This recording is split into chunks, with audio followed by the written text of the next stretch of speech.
ng Pacquiao Cloty. Ang mamatay ng dahil sa'yo. Pero ayon kay Pineda, kinanta niya raw ang pambansang awit mula sa kanyang puso. Gayunman, humihingi na rin siya ng sorry dahil hindi niya natugunan ang pamantayan ng NHI. Inaasahan na rin ni Pineda ang pag-iimbestiga ng NHI ukol dito.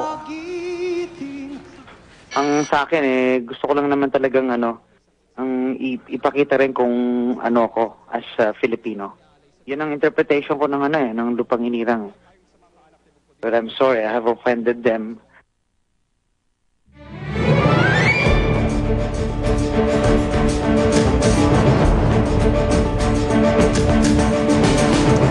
Nakatakdang pagbotohan sa Special End Bank Session ng Korte Suprema. Bukas na po yan ang posibleng pagtatalaga ni Pangulo Arroyo ng bagong Chief Justice. Ayon kay Supreme Court Administrator at spokesman Attorney Maidas Marquez, partikular na tatalakayin ang tanong kung pwede bang mag-appoint ang Pangulo ng punong maestrado kahit nagsimula na ang appointment ban. Nag-inhibit na si Chief Justice Reynato Puno sa botohan, pero siya pa rin daw ang mangasiwa sa special session ng mga maestrado. Balak namang padagdagan ng COMELEC ang silver nitrate content ng mga indelible ink na gagamitin ngayong eleksyon upang masiguro na hindi agad mabubura ang tinta. Saksi si Tina Panganiban Perez. Yung 1 week yung sinasabi na. Pinakalantarang palatandaang nakaboto ka na ang indelible ink na ipinapatak sa hintuturo ng kanang kamay ng botante. Ito na ang pinakapangontra sa mga flying voter tuwing eleksyon. Ang silver nitrate nito ang sumusunog sa daliri ng botante habang ang indigo dye ang nagbibigay kulay rito. Sa India, ang silver nitrate content ng indelible ink ay aabot daw ng 25%.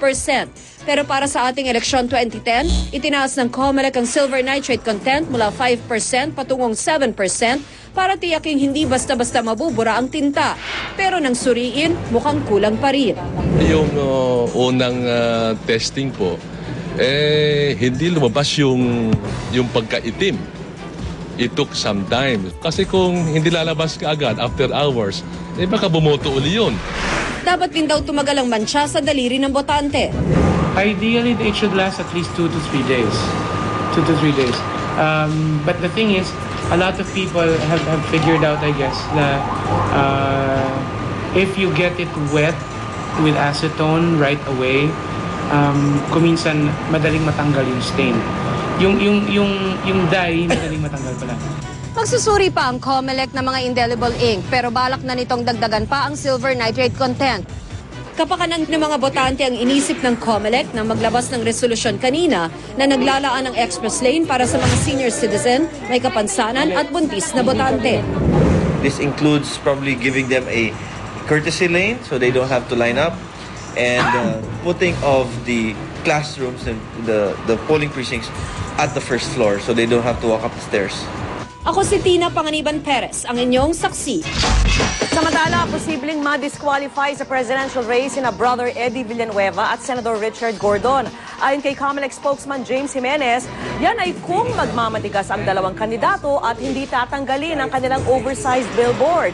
Paliwanag ni Jimenez, lagpas sa itinakdang sukat ng Fair Elections Act ang ilang campaign materials ni Villanueva at Gordon. Sa ilalim ng batas, ang mga written o printed campaign materials ay hindi lalampas sa 8.5 inches by 14 inches ang laki.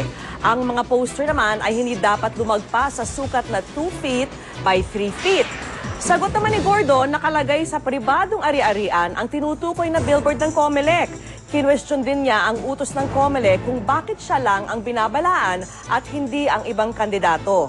Wala pa namang reaksyon si Villanueva sa babala ng COMELEC.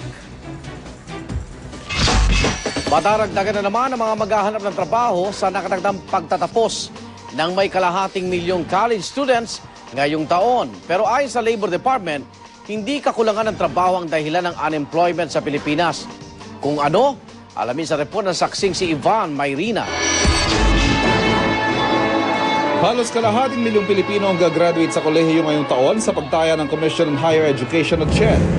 Datagdag sila sa halos 39 million na labor force ng bansa at makikipag-agawan din ng trabaho sa halos 3 milyong Pilipinong kasalukuyang walang trabaho.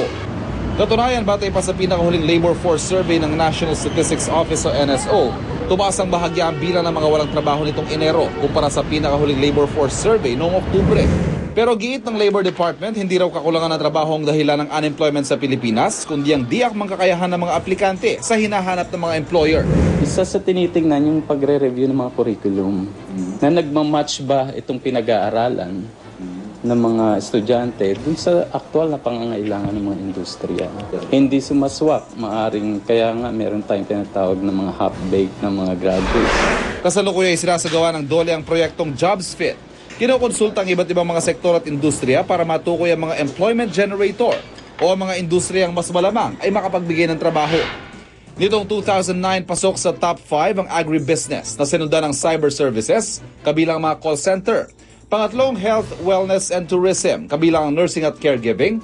Pangapat ang hotels and restaurants. At panglima, ang mining.